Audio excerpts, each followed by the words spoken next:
Hello, it is I, the comfortable narrator. Now I will ask you to please excuse any background noise. I'm outside at a medical facility due to family issues concerning another family member. Please do not worry. Your comfortable narrator is doing just fine. Well, anyhow, today we are continuing our reading from before Anthony Horowitz, The Devil and His Boy.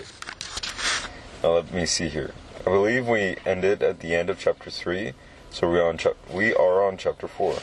Now, I'm not gonna lie to you guys, I did read a little bit ahead, but I just got to chapter 5, and for today's reading, we're going all the way to chapter 8. Maybe beyond. We'll find out. The Ambush. It was Simeon Farmingham as he watched the last traces of the village disappear behind him. Tom still couldn't believe it was happening. He had been born in Farmingham. He had lived his whole life there, and he'd always assumed he would die there, probably quite soon.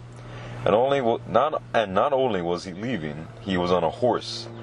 The Slopes could never have afforded a horse like this. Even with all the money they had stolen, the only animal they'd ever owned had been a dog, and that had gone mad when they forgot to feed it. It was the man who broke the silence. "Tom," he said, "do you have a second name?" "My father's name was Falconer, sir," Tom replied. At least that was what they put on his gravestone. I have only ever been Tom. "And my name is Hawkins," the traveler said. William Hawkins." He smiled. "A hawk and a falcon. We make a good pair." Hawkins pulled on the reins and the horse stopped. He twisted in the saddle and gazed at the boy behind him. His eyes narrowed. He reached out and brushed the hair out of Tom's eyes. "It is most wonderful," he muttered. "You remind me of someone. I knew it the moment I first set eyes on you. But who? There's the mystery. Who indeed?" He turned around and the horse moved off again. "Are we really going to London, my lord?" Tom asked. "We are. But why? What do you want with me?" "It is not for me to answer your questions, Tom," Hawkins replied. "I was commanded to find you, and that is what I have done. But for the rest of it, you'll have to wait until we arrive." "Until we arrive?" But would they? Ever since they had set out, another fear had been stirring in Tom's mind. Gamely Ratsey was somewhere out there. Maybe he was even watching them now. Tom glanced around. On one side, there were fields cut into narrow strips with rough trenches in between. On the other, trees were already beginning to thicken into a wood. "Idle chat. Let's kill this fellow, whoever he is, and then we can ride back together." But Hawkins... Oh, pardon me. I'm sorry, I skipped a page. Into a wood. That would soon surround them. Hawkins had spoken of the road to London, but of course there was no real road. They were following a track that was so faint it was barely a track at all. There was nobody else in sight. "Why are we going this way?" Tom asked. "This is the way I came," Hawkins replied. "Is it the only way to London?" "It's the fastest way." "Why, Tom? What's troubling you?" Tom wasn't sure how to answer. Part of him wanted to tell Hawkins all about Ratsey and to plead with him to go another way. But at the same time, he was too afraid to speak. It was he, after all, who had warned Ratsey about the traveler only the night before, as he had done many times in the past. Tom had never been a willing part of it, but even so, he knew that if Ratsey were discovered, he would hang with him. The forest grew thicker, the silence more profound. Above them, a black crow launched itself out of a tree. With a sudden scream, Tom could bear it no more. "Please, Mr. Hawkins," he exclaimed, "you have to leave this place. You're in danger." But it was already too late. Ahead of them, a figure suddenly stepped out, something long and metallic in its hand. The horse reared and tried to find a way around, but there were thick barriers on either side. There was no other way. Gamely Ratsey was wearing a mask, even more hideous than the one he had worn yesterday. This one showed the head of a fish that was already dead and rotting. Its eyes were white and sightless. Its lips were disfigured, as if torn by the fisherman's hook. Where its neck met Ratsy's shoulders. Blood and green slime seemed to be oozing out. But if the mask had been designed to frighten Hawkins, this time it hadn't worked. Quickly he brought the horse under control, then called out, "What do you want?" "Your money," Ratsy replied, his voice muffled by the mask. Behind the mask. "All of it. Your horse also. Your clothes. I like the look of your boots. And I think while I'm at it, I may also take your life." Hawkins said nothing. He jumped down from the horse, leaving Tom feeling very lost and alone. Ratsy glanced up, the blank fish eyes gazing at him. Tom, he exclaimed. "You know the boy?" Hawkins demanded. "Know him? Why, he and I are old friends, drinking companions, and partners in crime." Hawkins glanced back at Tom, uncertain for the first time. You knew he would be here?" he asked. "I tried to warn you," Tom answered miserably. "Tried to warn him? Tom. Ratsy shook his head. Tut, not loyal, not nice, but enough of this idle chit-chat. Let's kill this fellow, whoever he is, and then we can ride back together." But Hawkins had planted his feet firmly on the ground. He threw back his cloak, revealing his sword. He turned again to Ratsy. "Whatever you may say," he said, "the boy is not with you. You and he are as different as night and day, and I warn you now to let us pass." "Please, Ratsy," Tom called out, though he knew it was useless. He couldn't even see Ratsy's face, but he knew that he would be as motionless as that fish mask. And he was right. "Please, Ratsy," the highwayman echoed "Please, Ratsy!" The highwayman echoed the words into a mocking falsetto voice. Hawkins unsheathed his sword with a great flourish, the metal whispering against the leather scarp. Ratsy raised the weapon he was carrying and fired. It was a harquebus, a type of musket. Tom had never seen such a thing before, never heard anything as loud as the explosion it made. At first he wasn't even sure what had happened. It seemed to him that Hawkins had thrown his own weapon away. Then the traveler turned, and to Tom's horror there was a great hole in the center of his chest, and blood was pouring out, soaking down into his trousers, draining out of him even as Tom watched. Behind him, Ratsy had lowered his gun and was muttering something, but Tom, his ears still ringing, couldn't hear him. Smoke curled up from the muzzles of the harquebus. Hawkins staggered toward him. "To London," he rasped. "Go to Moorfield." He lifted a hand and with the last of his strength brought it down hard on the horse's rump. Tom felt the horse leap forward, and he flailed out, searching for something to hold on to.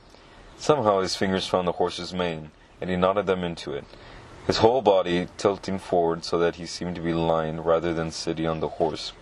Out of the corner of his eye he saw William Hawkins collapse, lifeless, to the ground. And there, right in front of him, was Ratsy, the fish mask already off his head, and his handsome eyes staring at Tom with something like disbelief. Tom? He called out. Tom couldn't have stopped the horse even if he had wanted to. Next thing he knew, the two of them had left the ground and soared over Ratsy. Ratsy yelled and dived to one side as the horse just missed him, its back hooves grazing the side of his face. Tom was yelling too. He seemed to be flying. Then there was a great crash as the horse hit the ground again, and if Tom's hands hadn't been buried in the mane, he would have been torn loose from the saddle. Even so, the breath was punched out of him, and it felt as if every bone in his body had been rattled loose. Slipping first one way, then the other, he desperately clung on as the horse thundered through the wood, swerving past the trees, leaving its dead master in the mud behind. As the sun set that evening, 3 people sat around a table in the Pig's Head. None of them were speaking. They had not spoken for an hour. Sebastian Slove was smoking a pipe that smelled of old straw. The reason for this was that it was actually filled with old straw. He had run out of tobacco. Next to him, Henrietta Slope was sipping a tankard of ale, a noisy business, lacking, as she did, lips. Opposite them, Gamaliel Ratsey was reading a letter by the light of a candle. He had read it several times already and taken notes, but the context still puzzled him. "So what does it say?" Henrietta demanded at last. "It's only 2 pages. It can't be that difficult." Actually, it's in Latin," Ratsey replied. "It's also in code." He set the pages down. "The letter contains orders," he explained. "The traveller was a knight, Sir William Hawkins, a member of the gentlemen pensioners." "The what?" Ratsey sighed. "You really do know nothing about the outside world, do you?" he said. "The gentlemen pensioners are the Queen's personal guards. They're closer to the Queen than probably anyone else." "What? You mean—" Sebastian had gotten completely white. It looked as if he was going to be sick, and sure enough, a few moments later, he was. "Do you mean the Queen sent him here?" He continued, when he had recovered. The Queen, or someone close to her, yes." Ratsey nodded. "Hawkins was sent to find a boy, the son of Robert, the falconer. Somehow he knew that the boy would be at the Pig's Head. Although that part of it isn't clear, his orders were to carry the boy to London and await further instructions, and that, of course, is where they were heading, when Hawkins and I met, so unfortunately for him." The Queen?" Sebastian was having trouble breathing. His entire face was like a slice of damp cheese. "If Hawkins was a member of the Mental Intentioners, The gentlemen pensioners, if he was working for the Queen, there'll be questions. I mean, he doesn't arrive, they'll send constables, and worse, they'll hang us all," Henrietta whispered. Her fingers fluttered to her neck. "Hanged by the neck?" "They'll probably draw and quarter us first," Ratsey remarked. "Oh, Lord!" Henrietta turned around and was as sick as her husband had been a few moments before. "It wasn't us!" Slope exclaimed. "We didn't kill him." He pointed the stem of his pipe at Ratsey. "It was you! You shot him in the wood." For the first time, Ratsey's eyes grew dark. He was still smiling, but suddenly there was a chill in the room. The candle flame flickered, and black shadows slithered across his face. "Whatever happens, we should remember one thing," he said in a low voice. "We're in this together. If one of us goes down, we all do. If they plan to build a scaffold, let it be a scaffold for 3. "They can't tie us in with him," Henrietta whispered. "Hawkins came here and he left again. What happened after that, nobody knows." Nobody, except the boy," Ratsey said. There was a long silence. "Young Tom saw everything," Ratsey continued, after a while. "He knows all about us, and if the Queen or her advisers were ever to lay their hands upon him, that could be very difficult for us." "Where is he?" Sebastian snapped. "You had him. You let him go. This is all your fault, Ratsey." Ratsey sighed again. He closed his eyes, opened them, then lashed out with his fist, catching Sebastian's right on the nose. "We're all in this together," he went on, "and it seems to me that the one thing we have to do, the only thing we can do, is find young Tom." "How are we going to do that?" Sebastian wailed. Henrietta took out a filthy handkerchief and offered it to him. Both of the Slopes looked miserable and terrified. "We know he's heading for London," Ratsey said in a reasonable tone of voice. "I'll follow him there.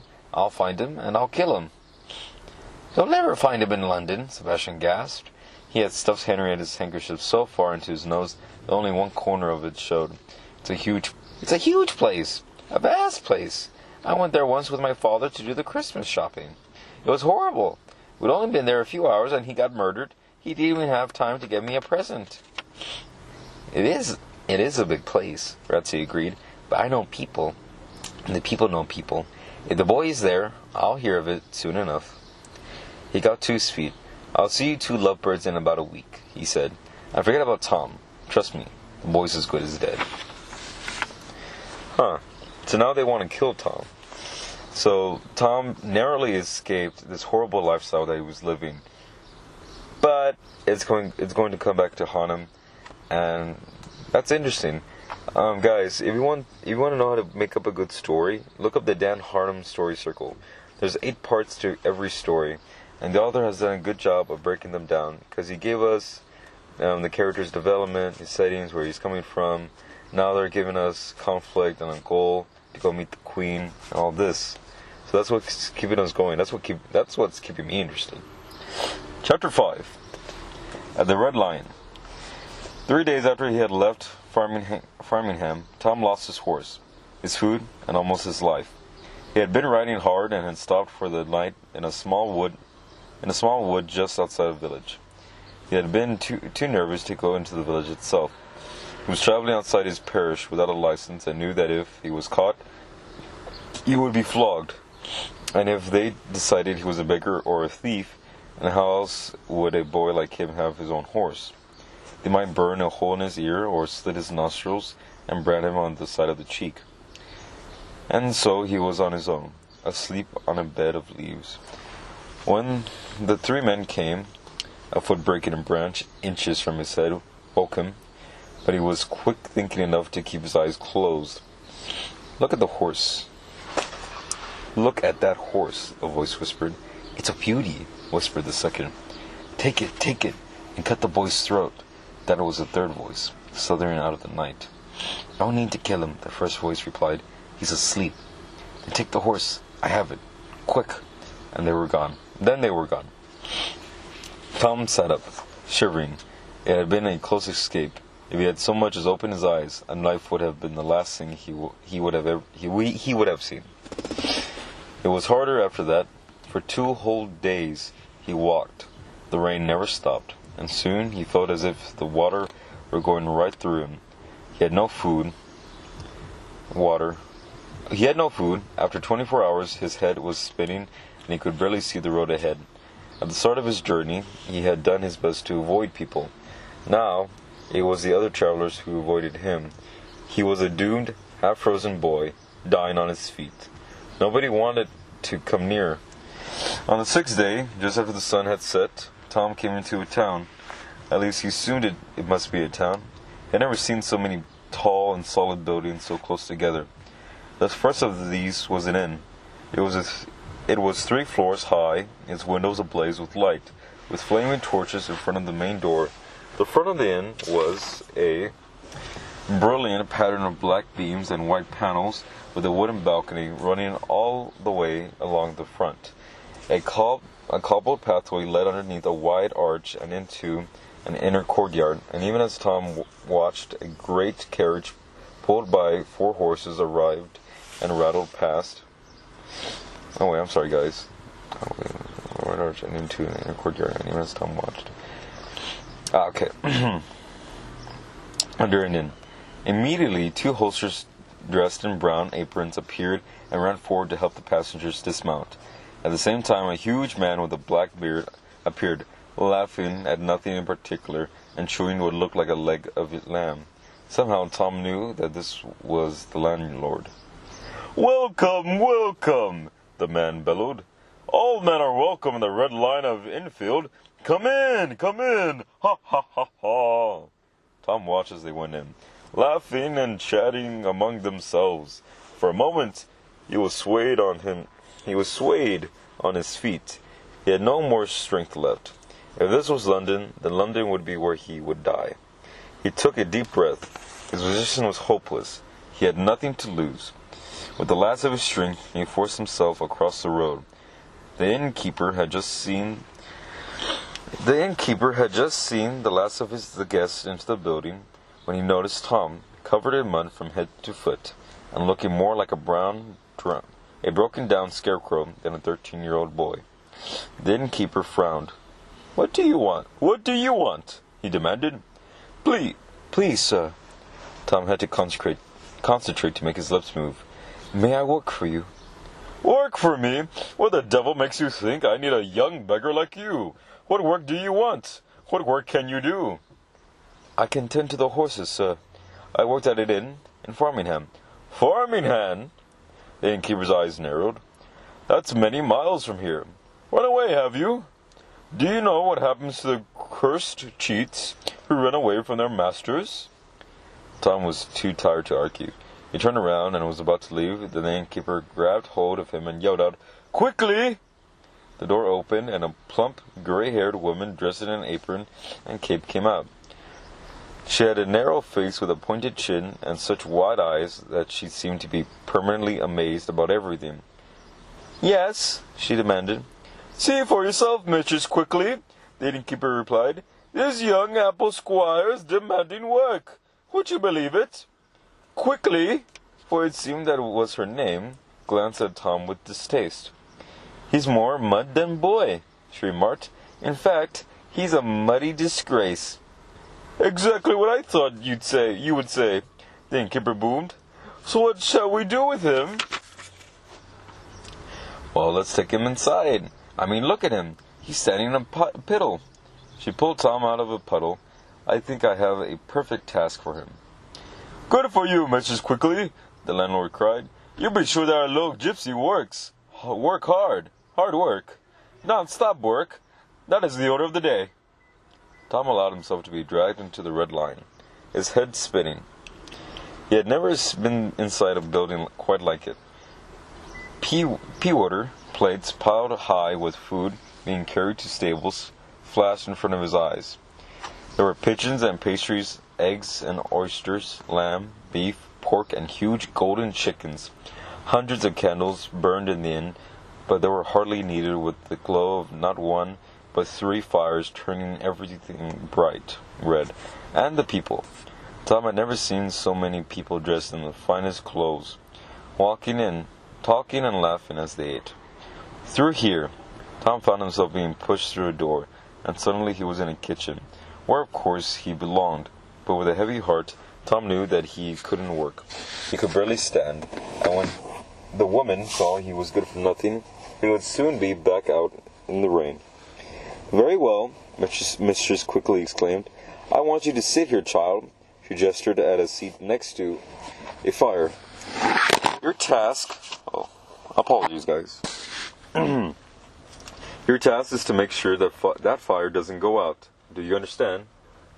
"Yes," Tom nodded. "I'm to watch the fire. You are also to taste all the food you are given. I need to know that it's malicious. I'll ask you to taste a little wine as well, I think, for the same reason.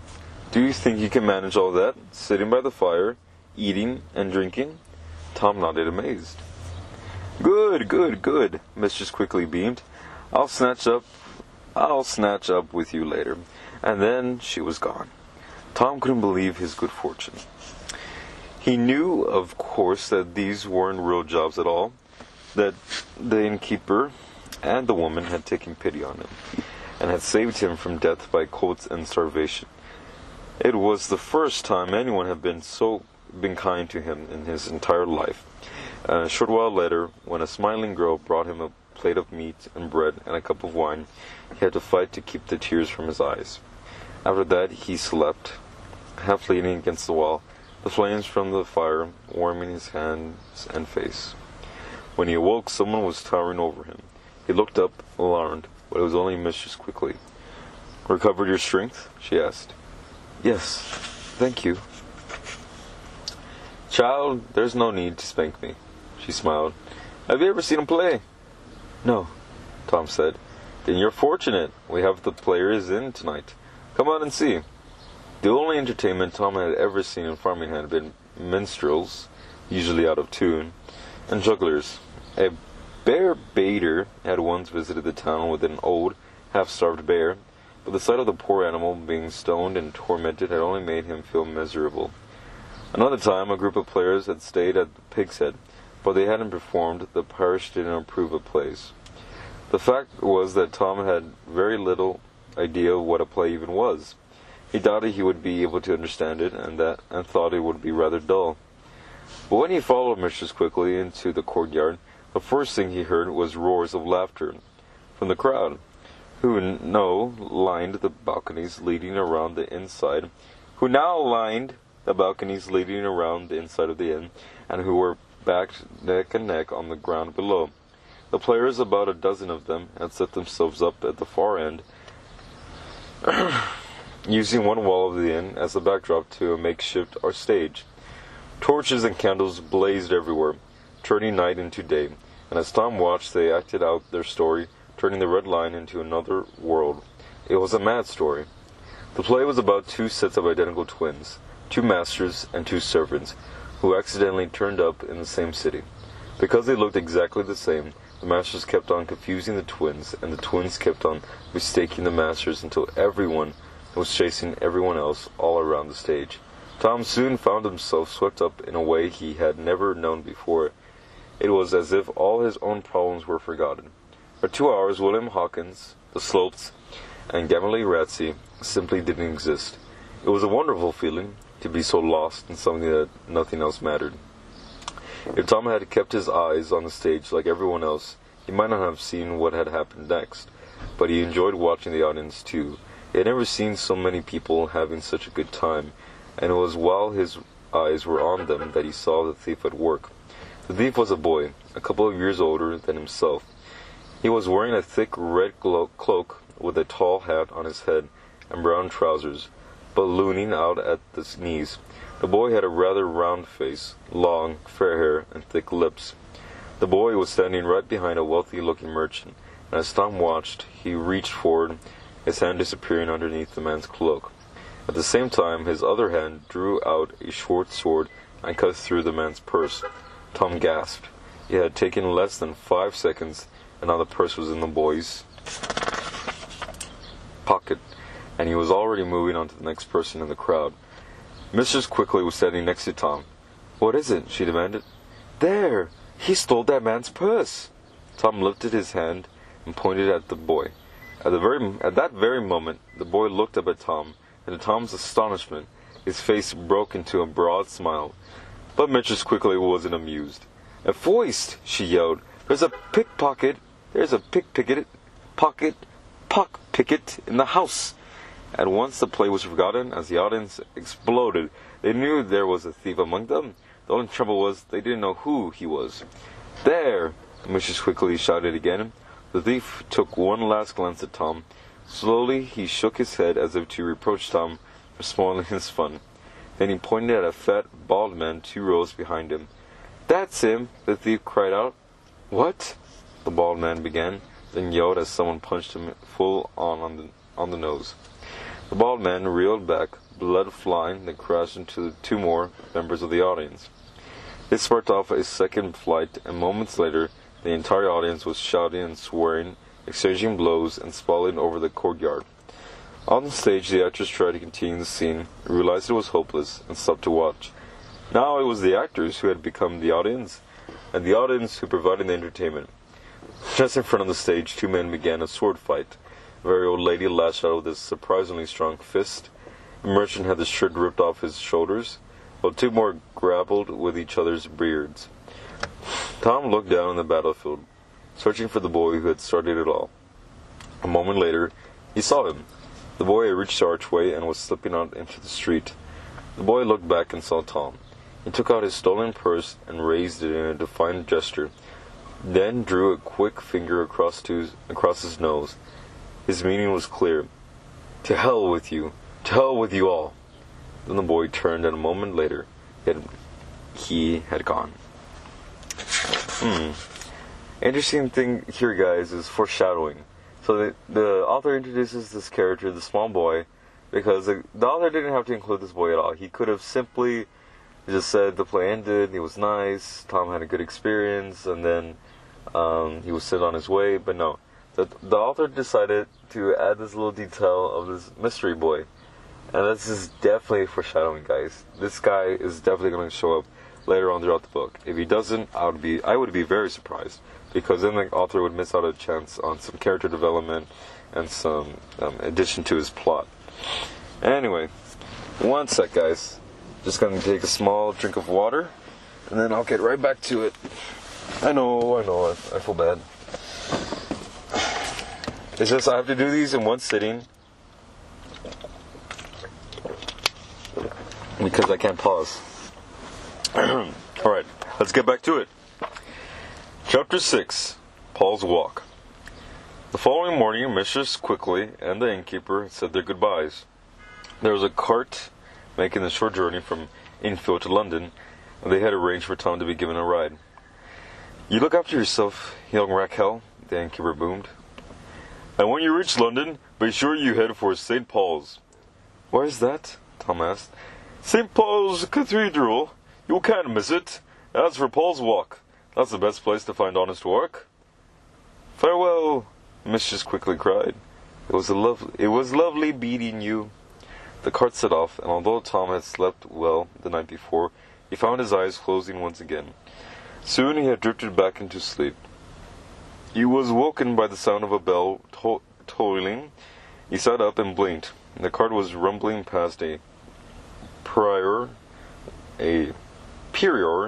with a cluster of net houses lying in its shadow, and at first Tom thought he was still in the countryside. Behind him there were fields and gently sloping hills, but when he twisted around and looked ahead, more and more houses and shops sprang up, and a moment later he knew that he had plunged into the city itself, London. It was a noise that struck him first. There were people everywhere, shouting and shoving as they tried to reach the market stalls. At the same time, the stall owners and shopkeepers were shouting back at them, all of them trying to make themselves heard. "What do you lack? What do you lack?" This from the shopkeepers standing in their doorways. "Sweep! Chimney sweep! Ripe apples red! Fine Seville oranges!" At every street corner there was someone with something to sell. Horses stamped and stumbled in the mud, cart wheels creaked and rattled, dogs barked and cows bellowed their protests as they were driven to the market. In workshops open to the street, half-naked metal workers smashed down with their hammers and yelled instructions to their hurrying apprentices. Carpenters in leather aprons sawed and chiseled. A group of sailors wove past, half-drunk already, singing and laughing. So much noise! Tom pressed his hands to his ears and tried to stop his head from spinning. And then there were the smells. Vegetables and spices in the market. Fruit, fresh and rotting. Great hunks of cheese. Kegs of richly ruby wine. The smell of people sweating and dirty. The smell of animals. And of course, the worst smell of all, coming from an open drain that ran down the center of the road, a foul-colored stream that never stopped flowing, carrying all the sewage of London to who could say where. Tom climbed out of the cart, marveling at all the people around it. Colorful signs hung in the air, advertising the shops below. A black horse, a white rose, a yellow snake. Higher up, the inhabitants had stretched lines from one side of the street to the other, so that they could hang out their clothes, which fluttered like misshapen flags against the blue sky. A woman in expensive dress hurried past, pressing a scent bottle to her nose and trying not to look at anything. In the distance, a group of boys were throwing mud balls and laughing at a man with dark skin and foreign-looking clothes, presumably a visitor. "Dirty postcard!" A man with a broken nose, several broken teeth, and a baldy, twisted neck had suddenly stepped in front of Tom. "Do you want to buy a dirty postcard?" he asked. "No. Each one's engraved, and you won't find a filthier sonnet." "No, thank you."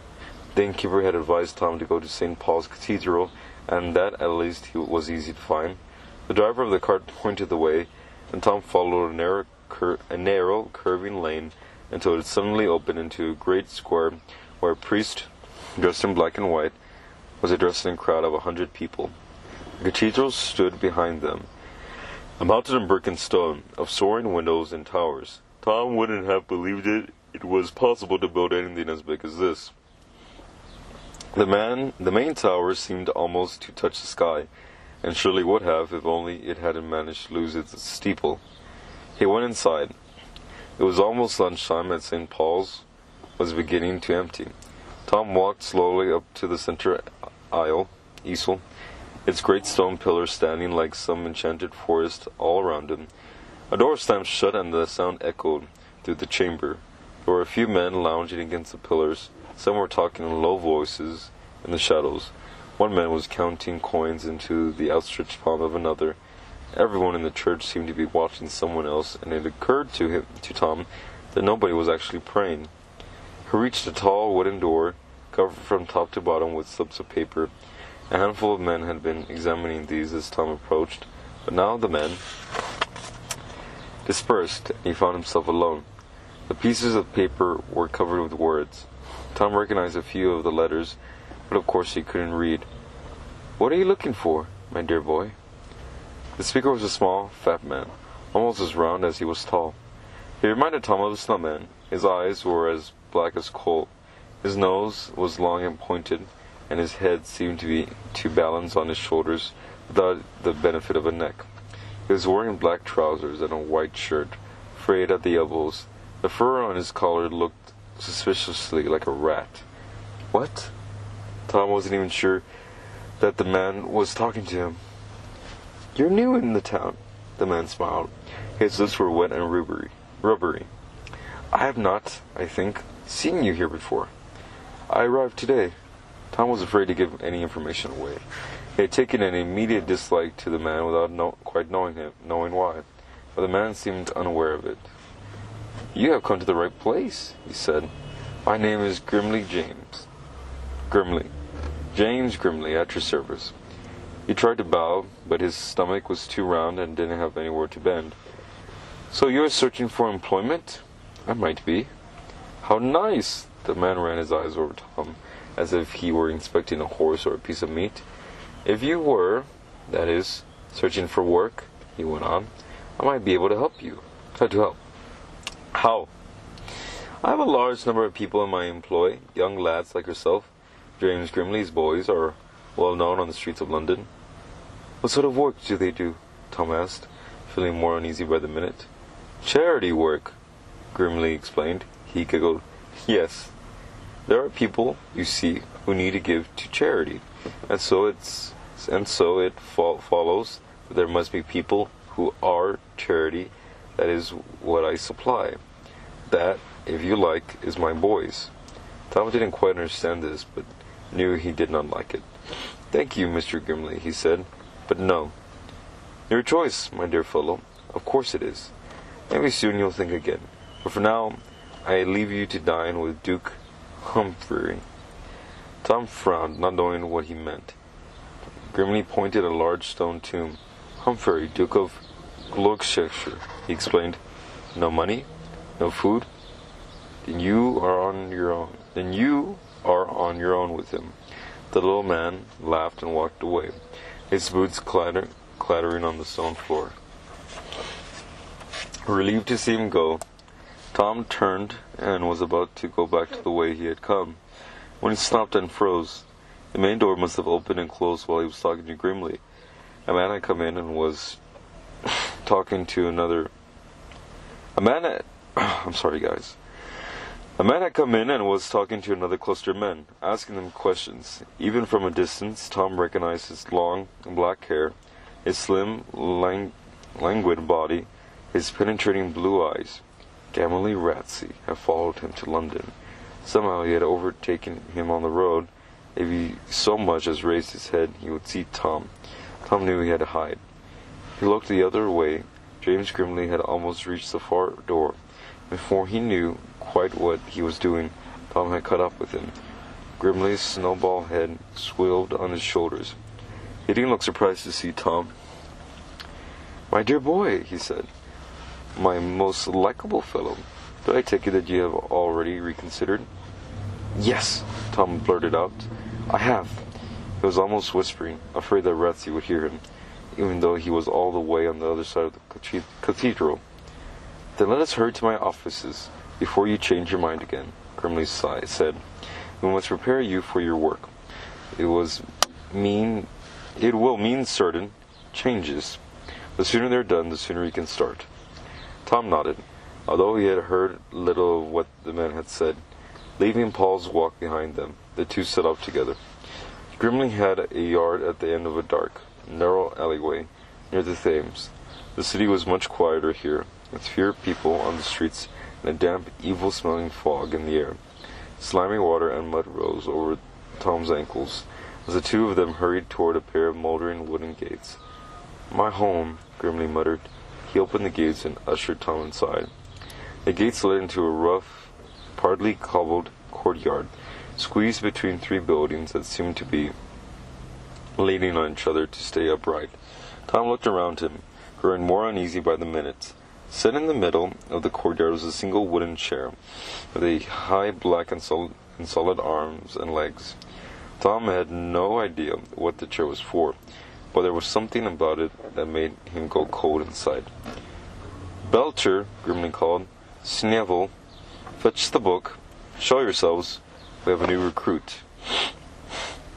Almost at once, at the side of the courtyard flew open, and two men hurried out. The first of these, the man called Belcher, was huge, muscular, and completely bald, with a face that hadn't quite formed, like an oversized baby. He was naked to the waist. He had no hair on his chest, and his nipples were black. Snevel was older, a crumpled bag of a man, carrying a leather-bound book underneath his withered arm. "A new recruit?" Snevel asked. He licked his lip. "From Paul's Walk?" he asked. "Where else?" Grimly turned to Tom. "We will prepare you straight away." "Prepare me?" Tom was getting more nervous by the second. "What do you mean?" "I thought I told you. You must prepare you for charity." "Charity?" Snevel agreed. "What sort of charity?" Tom demanded. Grimly sighed. "The homeless and the disabled," he explained. "I have boys all over London, on street corners, outside churches. They are Grimley's boys." "You mean they are beggars?" "Indeed so, but special beggars. They are employed by me, and I take half of what they earn. But in return, I help them. You see, I adjust them." Grimley flicked a finger into Tom's direction. "Consider a boy like yourself. A little thin, a little ragged. Yes, but what do you think that's worth? Good people, charitable people, people with money, they want something more.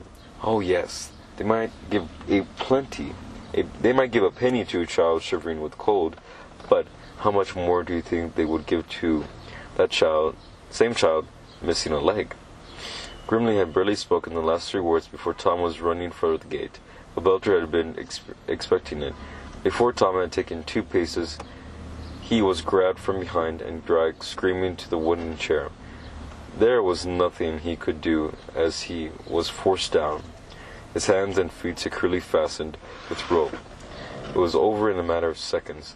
By the time the giant had finished with him, Tom was sitting helplessly, unable to move. Okay, guys, I want to make a prediction that that boy from that inn that we were just at, Enfield, is going to show up. I might be wrong. "Let me go!" he shouted. "I've changed my mind. I don't want to work for you." Grimly touched a finger to his lips. "Don't shout," he said in a soft, soothing voice. "It would hurt only for a short time." Belcher had produced a dirty canvas bag from somewhere. He dropped it in on the cobbled floor, and Tom heard it clink. "Now what shall we do with him?" Grimly asked. "How about one arm and one leg?" Snevel had opened his book.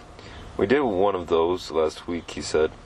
"All right then, just the legs." Grimly smiled at Tom. "He's a handsome fellow. Interesting hair color. Nice eyes.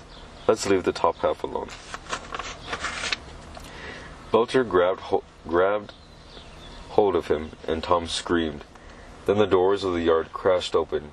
Tom was too far gone to understand fully what was happening, but he became dimly aware that Belcher had straightened up again, and that Grimley was walking forward with a look of annoyance on his face.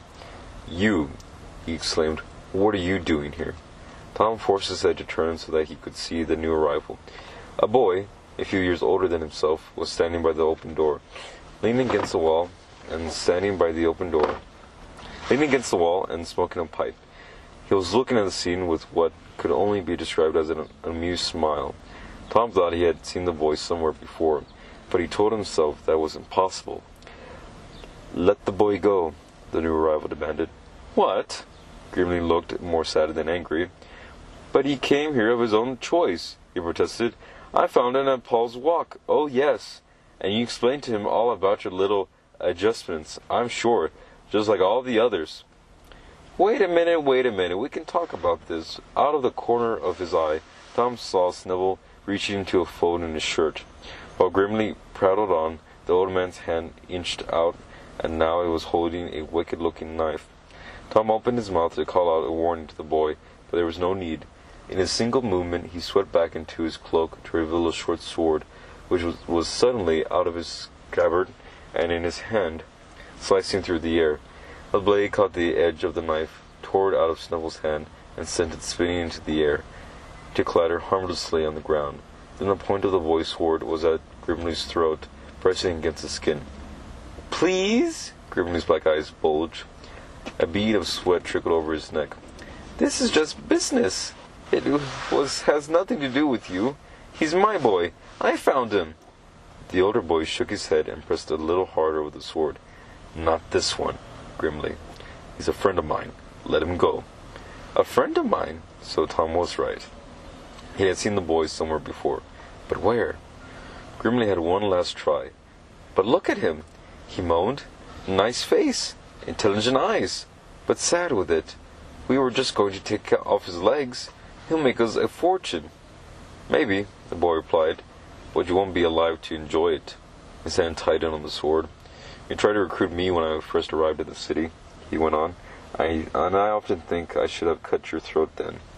London would be better off without you," grimly, "and all I need is another excuse." "No, take him!" Grimly was on the edge of tears, and his voice was a whisper. Belcher and Snivell ran forward, and a few seconds later the ropes had fallen away, and Tom was able to stand up. "Come this way," the boy said. He had lowered his sword, but his eyes never left the three men. Tom staggered over to him, and he and the boy left the yard. It was only when they had reached the end of the alley and emerged into the main street that he had realized two things. The first thing was that he didn't know the boy. He had seen him in the night before at the Red Lion, sealing a press in the middle of the play. And the second thing was that he wasn't a boy at all.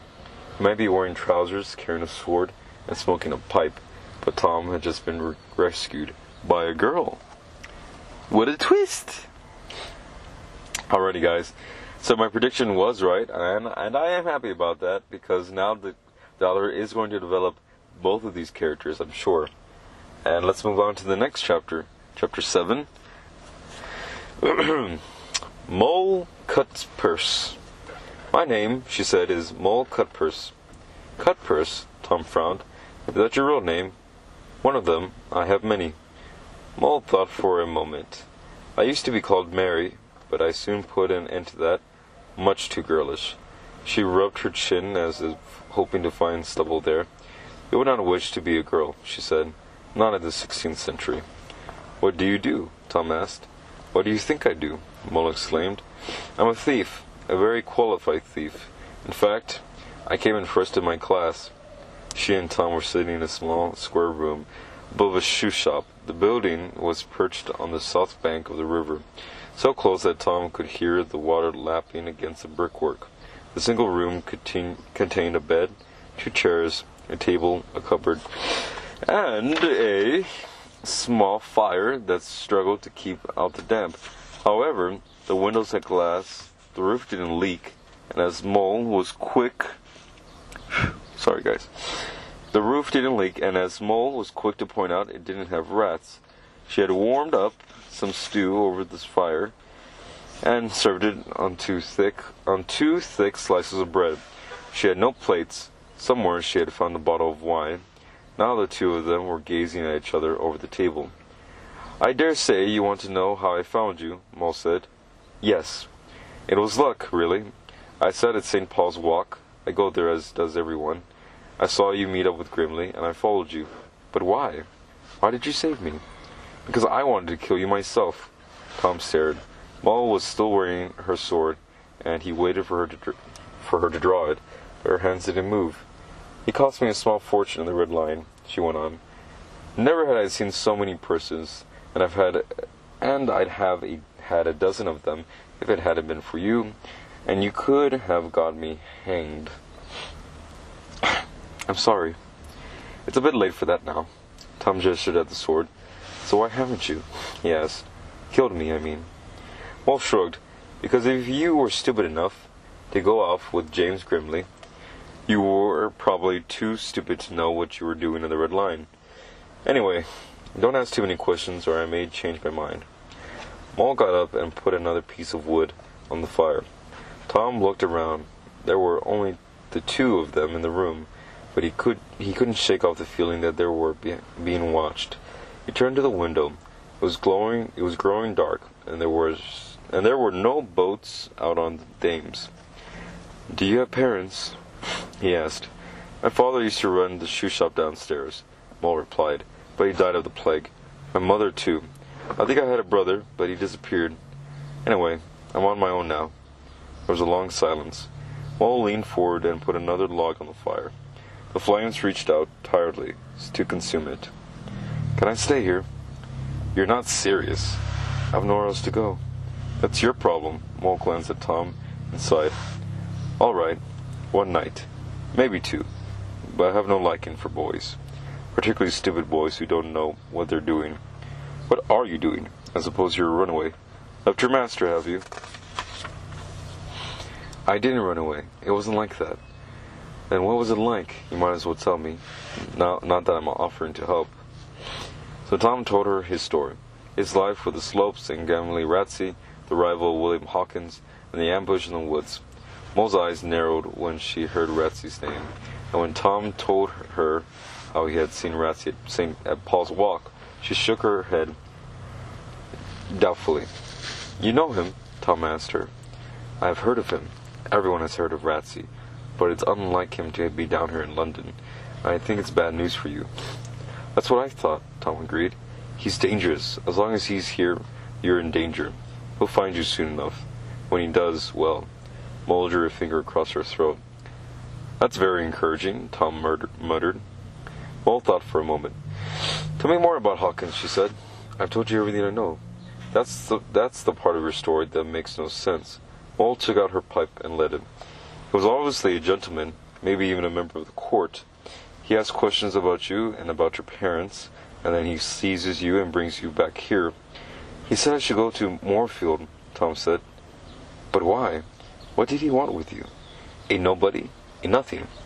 A stable boy who barely knows one end of a horse from the other. Thank you. And why Moorfield? Mole sighed and blew out a perfect smoke ring. I suppose I could take you there. You know where it is? Of course I do. It's just outside the city hall wall. We could walk there in half an hour, but I wouldn't get too excited. There's nothing there. A few butts, some windmills. If that's what he brought you all this way to see, it was wasting your time. Maybe he lived there. Nobody smart lives in Moorfield. How do you think it got its name? It used to be a moor. Now it's a field. At least we can look, Tom said gloomily. Mole nodded. All right, so we shall. But it's too late in the day to go there now. The sun will be down in an hour or so we'll go there tomorrow morning. What about night? What about tonight? Tom looked around the room. You said I could stay here. Yes, but there's only one bed. That's right. You can have the floor. From the moment he had walked into Mole's room, Tom had felt that he was being watched. But it was only later that night, as he lay on the floor, with a single blanket and the flickering fire to keep him warm, that he realized by whom. The room looked out now just on the river, but about 50 yards upstream on London Bridge, the huge bridge with its 20 stone arches and its shops, houses and chapels, all crammed together above the water, was one of the great sights of the city. But it was only now, as he gazed at it in the moonlight, that Tom noticed something else. There were 3 heads turned toward the window, 3 pairs of eyes fixed on him even now, but they were eyes that saw nothing. The heads that belonged to the end at the neck, cut off, and stuck on the metal poles. Traitors. This was the price they had paid. Tom rolled over and pulled the blanket over his head, but he could still feel the eyes boring into him, and it was a long, long time before he lost himself in the brief escape of his sleep. Mole was right above Moorfield. She and Tom were standing in a rectangular field just north of the city wall. Far away to the north, Tom could just make out the shape of 3 windmills. There were a few cows grazing here and there. Despite the icy weather, it seemed to be getting colder by the day. A handful of people had come out to practice archery, aiming at 2 straw-filled targets, the butts the mole had mentioned. It was a sunny day, but the sun was white, not yellow, and gave no warmth at all. Somewhere dogs were barking, otherwise Moorfield was empty and silent. "Seen enough?" Mole asked. "Yes." "Maybe you didn't hear him properly. Maybe he didn't want to bring you here." "He definitely said Moorfield." Mole shrugged. "Let's drink something," she said. "I'm chilled to the bone." They turned south and went through Moorgate, back into the city. That was a strange thing about London. It was huge, crowded, the streets and houses jammed into what little space there was between the wall and the river. But walk 10 minutes in almost any direction, suddenly you had left it all behind you and were back in the countryside. It was a city surrounded by green. Mole led Tom into a tavern, took the table nearest the fire, and ordered 2 pints of ale. Neither of them spoke until it came. At least Mole lit her pipe and broke the silence. "So what are you intending to do now?" she asked. Tom was feeling more miserable than ever, and all the time he had been traveling from Framingham, and despite what Mole had said that the night before, he had been hoping that Moorfield would mean something, be something, that when he got there, everything would make sense. But a field, a handful of cows, and 3 windmills. What should Hawkins have brought him? Why should Hawkins have brought him all the way from Framingham for that? "I don't know," he said. "Maybe you should leave London, if you have Ratsey looking for you." "But where will I go?" Tom cried. "I have nowhere." "I'm told Bristol's nice. You could join the Navy." "I get seasick," Tom said. "How about the Army?" "That's worse. I'd get shot." Mole slammed down her tankard. "I knew it was a mistake coming after you," she muttered. "Now I'm stuck with you. A boy. The last thing I need. Maybe I could learn how to be a thief. Like you," Tom suggested. But even as he spoke the words, he knew it wouldn't work. Tom lived in a world where there were as many thieves as honest men. He had spent his entire life surrounded by them. He knew that many people had a simple choice, steal or starve. But even so, there was something inside him that told him that stealing was wrong, and that it wouldn't work for him. His heart would never be in it. Mole must have sensed this, because she shook her head. "No, you're not a thief." "Then what?" "Listen to me," Mole leaned forward. "If you are going to stay in London, you must go somewhere Ratsey won't find you. And that means you can't stay with me. Even if I wanted you to, which I don't. Everyone knows everyone down here. Paul's Walk isn't just a meeting place. It's where everyone finds out about everyone else. That's why he was there yesterday, and that's why he'll be here today." Mole looked nervously over her shoulder. "We've been in here 30 minutes, she went on, "and who knows who may have seen us together. Someone could be on their way to Ratsey even now. You stay with me, he'll find you soon enough. Believe me, you won't be safe with me." Tom nodded, feeling gloomier by the minute. "We have to find you work. You need money in your pocket and a roof over your head." "Well, what sort of work can I do?" Tom sighed. "It's a good question." Mole thought for a minute. "I could find you a place in a tavern. You say you've handled horses. There are people I know." "No," she shook her head. "Forget it. Ratsey knows your past. That's the first place he'll look. He's probably searching every tavern in town, even as we sit." "What else?" Mole thought for a moment, toying with her pipe. "Can you cook?" she asked. "No." "Can you read?" "No." Can you sew?" "No." "Can you sing?" "I've never tried," Mole sighed. "A typical boy, completely useless, all right. There's something you can do. But is there something you want to do? At least that might be worth a try." Tom thought hard. Wait, what did he want to do? Here he was in London, the greatest city in the world. He could be anything he wanted to be. But what did he want to be? Not a thief, not a beggar. Could he work in the market? No, he would never make himself heard in all that din. How about a shop assistant? No, that would mean handling money, and he couldn't count. And then he remembered he had only ever been completely happy once in all his 13 years. For just a few brief hours, all his problems had been forgotten, and it was as if he had been transported to another world. At that moment, Tom knew that there was only one thing he wanted to be. He wanted to join the people he had seen 2 nights before, at the Red Lion of Enfield. I know what I want to do, Mole, he said. I want to join the theater. I want to act. That's remarkable. That's what this young man wants to do. And that, my dear audience, is where I must leave you, as I have other matters to attend to that just reached my presence. Thank you for listening with me, and please subscribe today. And be waiting for more readings. We're almost done with this book. Goodbye.